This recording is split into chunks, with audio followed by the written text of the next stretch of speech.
భారత్లో ఆన్లైన్ గేమింగ్కు నూకలు చెల్లాయి. బెట్టింగ్ భూతానికి సమాధి కట్టే దిశగా కేంద్రం కీలక చర్యలకు ఉపక్రమించింది. ఇకపై జనాలకు నగదు ప్రోత్సాహకాలను ఎరగా వేస్తున్న గేమింగ్ ప్లాట్ఫామ్లపై ఉక్కుపాదం మోపనుంది. త్వరలోనే ఆన్లైన్ మనీ గేమింగ్ సేవలు అందించే ప్లాట్ఫామ్లపై నిషేధం విధించనుంది కేంద్రం.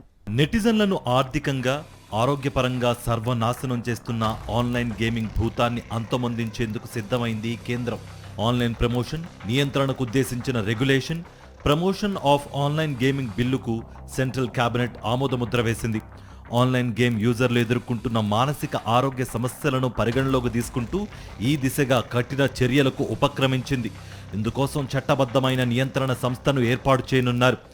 దేశాన్ని పట్టిపీడిస్తున్న నగదు అక్రమ చెలామణి, అక్రమ ఆర్థిక లావాదేవీలు, సైబర్ క్రైమ్ వంటి పలు జాడ్యాలకు ఈ ఆన్లైన్ నగదు బెట్టింగులు ఊతమిస్తున్నట్లు తేలిన నేపథ్యంలో కఠిన చర్యలకు ప్రధాని నరేంద్ర మోదీ పచ్చజెండా ఊపారని, ఈ బిల్లును బుధవారమే పార్లమెంట్లో ప్రవేశపెట్టనున్నారని కేంద్ర ప్రభుత్వ వర్గాలు వెల్లడించాయి.